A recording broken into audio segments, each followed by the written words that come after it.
Greetings, dear ones. I'm Kryon of Magnetic Service.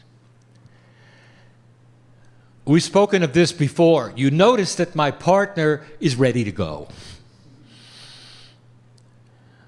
He doesn't take cleansing breaths. He doesn't prepare himself corporally to have this, which is an unusual altered state for a human being, to step aside and allow a purity to come through the pineal, the portal to the other side, and not prepare for it? And there would be some who would look at it and say, it's proof he's not channeling. And they don't understand. And we've spoken of it so many times, and those who have listened, they already know what I'm going to say. That the human being has the right within their magnificence to meld with spirit to such a degree that you don't turn it on and off anymore. You don't meditate and you turn it on and you turn it off. You're meditating when you're doing the laundry, and you're meditating while you're driving your car.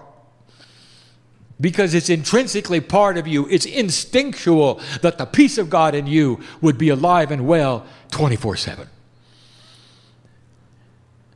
And that's the invitation. It always has been. And we invited my partner to meld with us some years ago, and he did. And we pop in and out of his channeling, and some of you know it. His lecturing is my channeling. Sometimes. The energy shifts. And so that explains why when he sits in the chair, there is no reason to adjust. He's already there. And so what I want to present today is different than yesterday. And so I want you to relax, my partner, for there are no lists, and there's no minutia, and there's no new academic information that sometimes is difficult to translate. It's going to be a summary of sorts, and yet not a summary of sorts. I want you to hear something from us. And what is us? What are you hearing right now? It is a consciousness that is supposed to be that from the other side of the veil, and yet we have told you that God does not have a mind. Humanity tends to take that which is God and humanize it. Humanity thinks about what would the mind of God say or do and be, as though God thinks like humanity. I can't tell you how God thinks because there is no synapse, dear ones. I want to give you information about you and about us. It's hard to even title this channel. And so I'll wait. There is no mind of God. There is only love. God is love. If you could imagine not an emotion, but a thickness of being, of reality that was multidimensional, which means it was unseeable, where you could actually measure the vibration of light and hear it in the air, where the sonorities of it would ring in your multidimensional ears, which you don't really have when you're on the other side of the veil, and it imbues you as part of the universe, and you don't float, and you don't have a situation where you are any place, you just are. You share the very fabric of the actual atomic structure of all that is. And yet you have a name. And your soul represents a piece and a part of that which is God. The piece and the part that can exist in 3D. But you don't know who God is. No, really. And so that which is all that is wants to talk to you about you.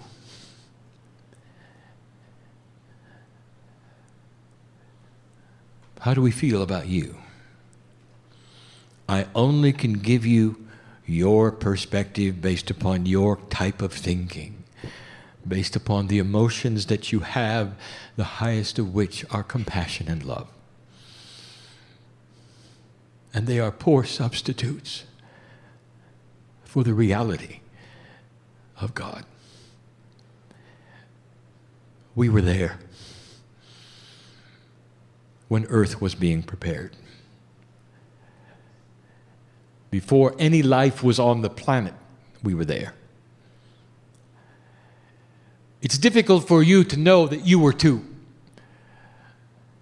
But the peace of God that you call your soul was with us and is us and still is us. And so everything I say now, you were there too. Watching the planet being formed, knowing absolutely what was going to happen. That the potentials would create life over a long period of time through several starts, ending in photosynthesis that would give you that which was the beginning of the evolution of life. And we were there. And we watched humanity develop, not as souls and pieces of God, but simply life. Until it was ready to be seeded.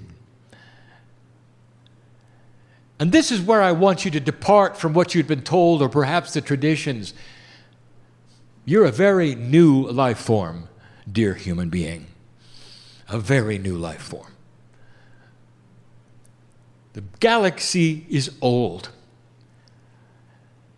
And through a period of millions of years before you ever awakened to being a human, this process was alive and well in other planets, in other places, with similar tests. There is a reason behind this. All from God, all from God.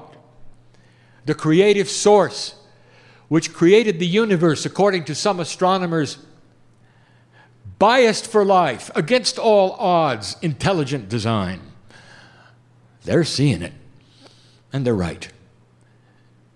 And we've told you that you're going to find the double helix structure for DNA everywhere in the galaxy, everywhere.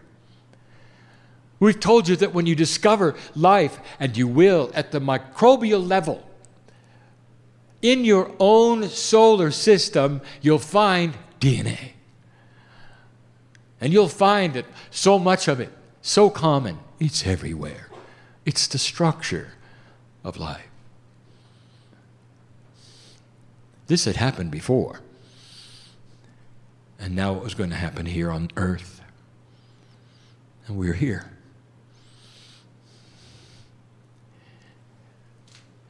When the creative story occurred, and it's important for you to understand, the creative story is that when the earth was treated with a beautiful scenario of spiritual choice and duality was given to humanity. You were simply life, precious life, before that, but you didn't have a soul. And the timing of it was very recent. 100, 200,000 years done very, very slowly. It corresponds with the creation stories of so many organized spiritual groups. It doesn't mean you have to believe that you came from the stars. It's good enough if you believe that you're part of God and that the creation was part of God and that it was appropriate and beautiful. And you were given, for the first time, spiritual choice. The duality was born. And you can call it whatever you want to.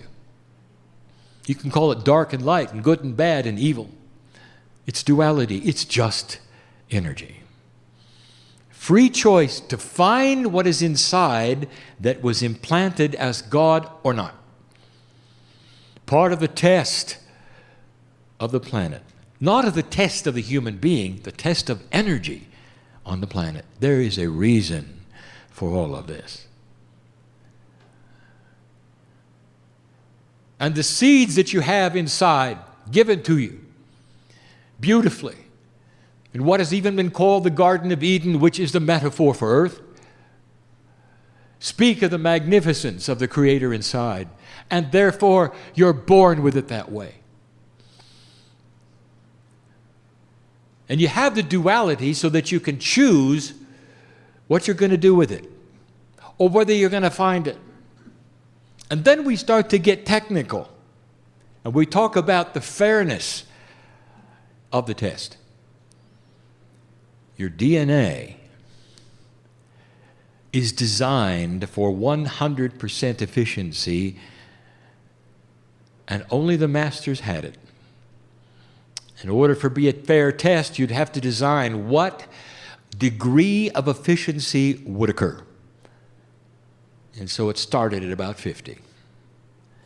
But in the DNA were all of the attributes for activating 100. So you don't get activated DNA from the sky, you get it from inside through a process which then creates the instructions to be given to your DNA that will allow it to operate better. In other words, you're born with the full package. But the energy of the planet that you have created gives you the efficiency factor. And it started. As Lemurians, at 50% or more, you were doing a lot more than you are now at 30. And humanity started the test. And it balanced itself, and it went up and it went down. Finally, it was in the 20s. You went through 4 decision points, and you didn't graduate in any of them.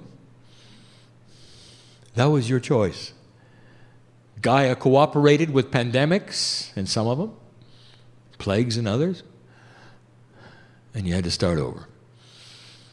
That's a free choice. This was the 5th one, dear one. Who is an old soul?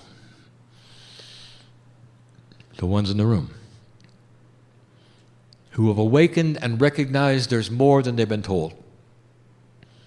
That their intuition gives them some cues, perhaps, not just that the age is changing or the energy is changing, but maybe they are changing. And it's happening all over the world. Who is an old soul? You could define an old soul, if you want to, as a certain number of lifetimes on the planet. And we're not going to become academic like that. We're just going to say it's the ones who have been here a long time. And so when you awaken, you've been both genders. You've gone through the things that awakened souls go through. You've come into the planet perhaps with a lack of self-worth because of it. We know who you are. And I want to tell you something about coming and going. I want to tell you that through all of this process and all of these years, and what you did with duality, all of it, we were there. And there's never been a time where God the Creator has turned its back on any human. Do you hear me? Or any race, or any city, or any town, or any group, any more than you would with your children. Ever. And yet, in order to manufacture certain kinds of energies, there will be those who would tell you, well, God is judgmental. God has the mind of a human. God gets disappointed and angry, and that's not love. That's not unconditional love. We're with you as the creative source of the universe, not as a tiny deity that gets angry or judgmental or would put you into a place where you would suffer. Do you hear that? We're with you. We're with you. And for all of those lifetimes, no matter what you did with your DNA, No matter what efficiency you decided to have it, we're with you. As I said this morning, it's almost like we were hoping that there'd come a time when you discover that spiritual point, and old souls did. You couldn't help it. After hundreds of lifetimes, you would awaken and you'd know there was more than what you'd experienced. And you started to push the envelope of consciousness. And some of you were then the gurus and the shamans, the healers of the day, and the ones that were branded unusual or even witch-like. You awakened. We were there. Now let me give you an insight of what you would call the mind of God, dear ones. Because there's a whole lot of covenant going for the old soul.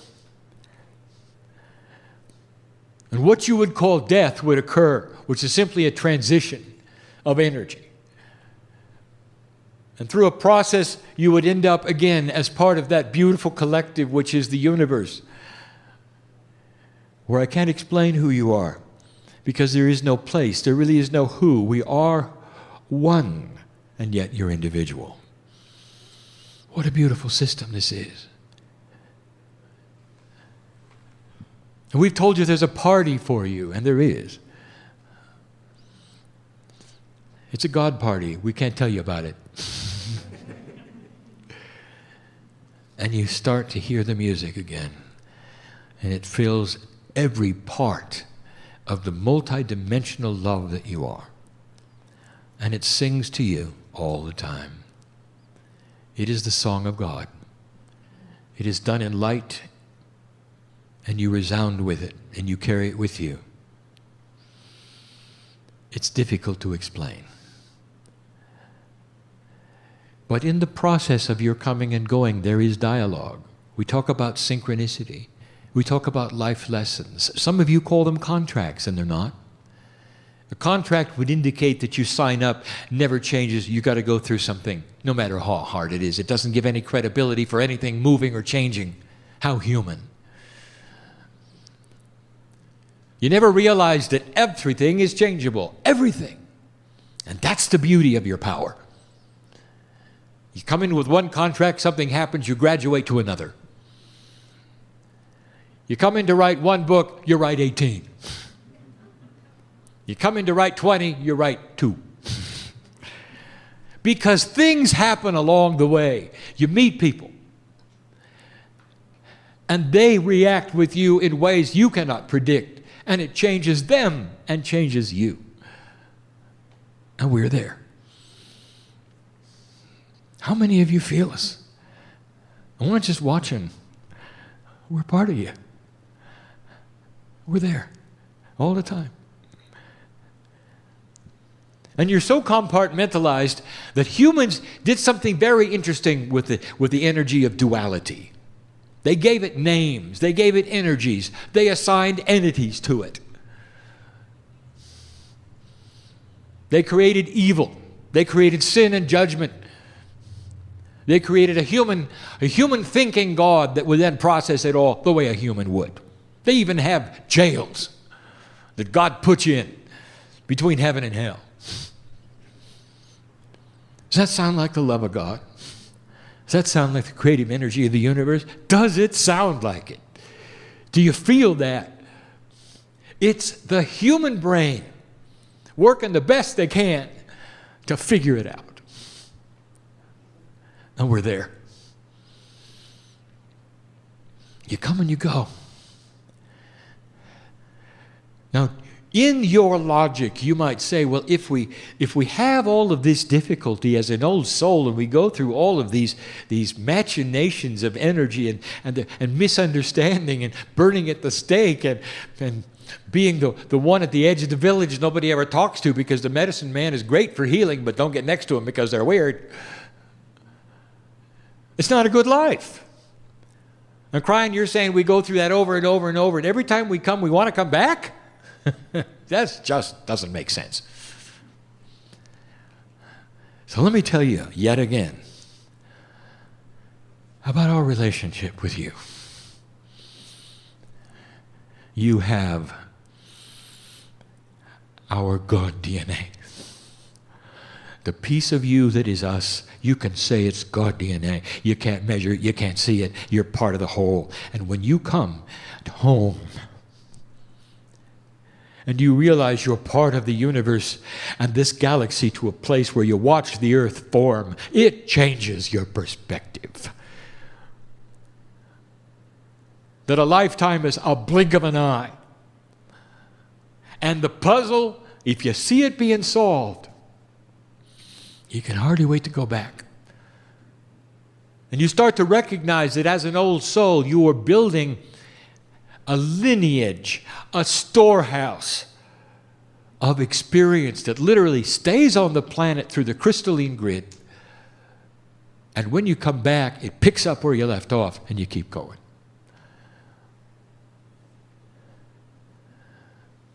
Avatars for the planet Earth, you become.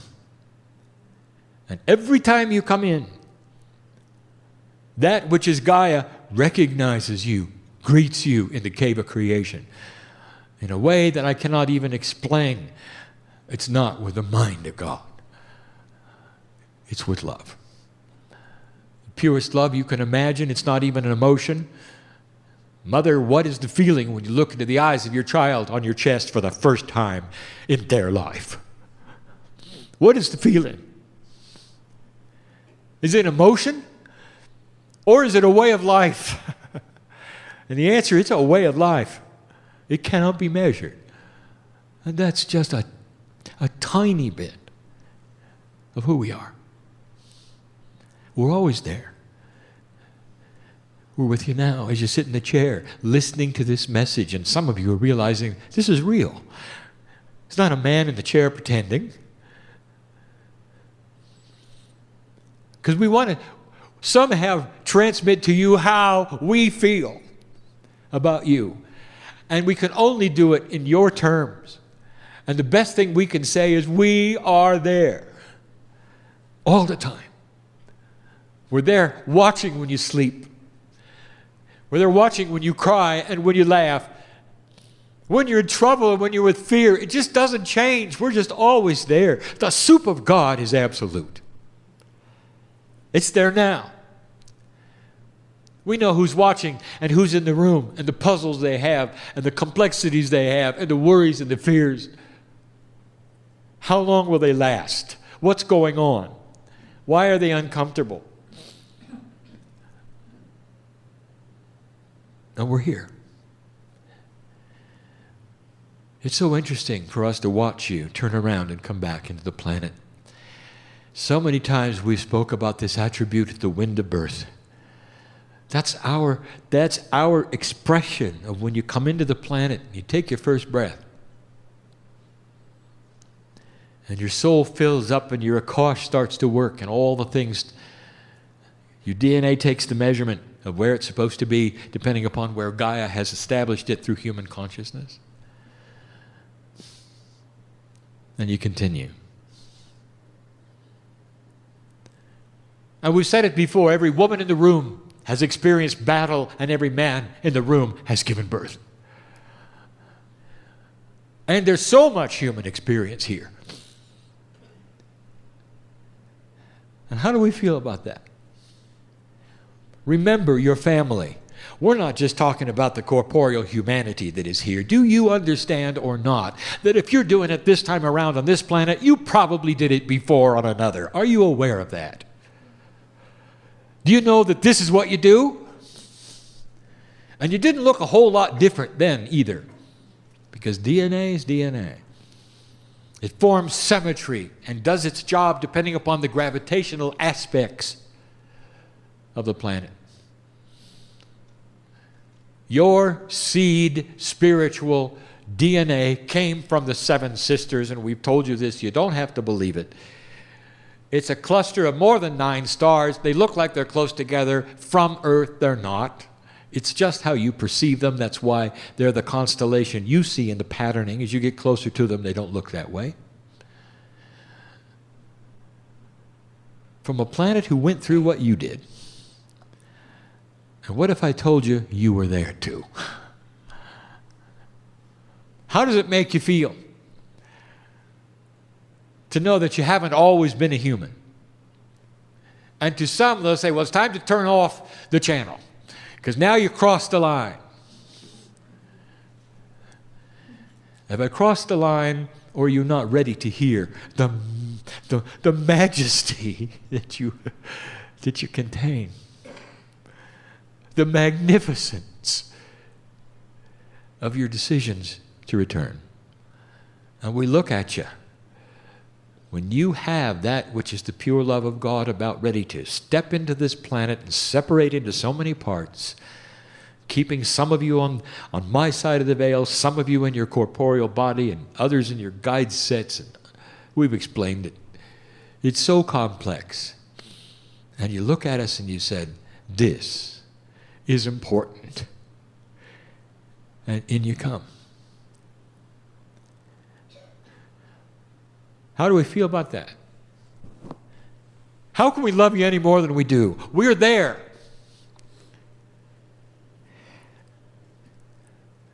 Some of you willingly, for the lesson that you need to teach others to kick them into a place where they will examine themselves, will come in and die as children. How about that? And I stand and look at you in the wind of the birth and I say, you know, you're going to last for 3 years and it's not going to be pretty. Because you're going to catch a disease and you're going to die in their arms. And you look and you say, and that is magnificent. Because what they will get out of it is that God will be seen in their hearts. And that although it's a tragedy for humanity, for the first time they will awaken, and from then on, they will have that spiritual attribute. And it's worth it. Now, how do we feel about that? Because we're there. We're not just watching, we're there. We're part of you. How can I go further? I want to tell you, humanity, and anyone who's listening, we are so close to you. All the masters who ever walked the planet have told you the same thing. You don't have to die to meet us. We're there. We've always been there. And as you now move into a new energy where you're increasing the DNA efficiency and things will begin to occur and old souls will begin to awaken even more, living longer. The glass starts to clear. And how do we feel about that? And if I haven't said it before, it's about time. Because finally, the hand that's reached out to you for hundreds of thousands of years, since you ever had duality, you're going to feel it and you're going to see it and you're going to take it and you'll never be the same.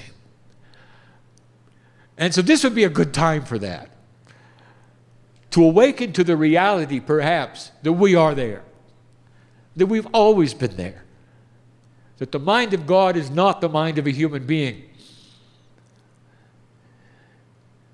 It's the consciousness of love in an unconditional fashion that will always be awake, watching, and loving. Because we're always there. That's the message of the day.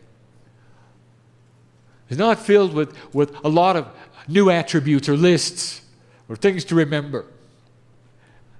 I just want you to leave with just one attribute. We're there. And when you're within sorrow, we're there. And when you're happy, we're there. I want you to meld with that which you call your higher self to such a degree that you can't tell the difference between your meditation and your non-meditation. And I want to tell you, if you get to that state, you're going to watch corporeal changes in you. Things that you didn't expect, including remissions of things. I know who's here. I know what some of you are facing. Family, because we're with you. We're here. Now I'm going to say in a moment that the channel is over. And the human being's tendency is to compartmentalize everything. And you're going to look at your watches and your clocks, and you're going to make your plans, and you're going to walk out of the room. And there's a tendency for saying, well, that channel was nice. And you'll say, well, but that energy is over. No, it is not over. I don't even want to say the last words. Because I want to imbue the fact that we are with you to such a degree that when you walk out of the room, there is no difference than when you're sitting here. None. That's what we want. Because we're with you. And we want you to feel it and recognize us so we can walk hand in hand and cure this planet of a low vibration. To bring it to a place where it is ready to say, there will never be war again. That a high consciousness would never kill another human being for any reason like that. That the whole purpose of humanity would be to live together, to find ways of creating cities without wasting resource. A brand new kind of thinking that will be intuitive eventually to your children. That is what we have seen before. That is what some of you have done before. You have a memory, an imprint that is beyond your Akash, where you did this other places. And now you're doing it again. And so some of you ought to be celebrating. This is happening yet again. And we're there. This is the message of the day. It's the message of the year. It's the message for the rest of your life. And the one after that. And the one after that. And so it is.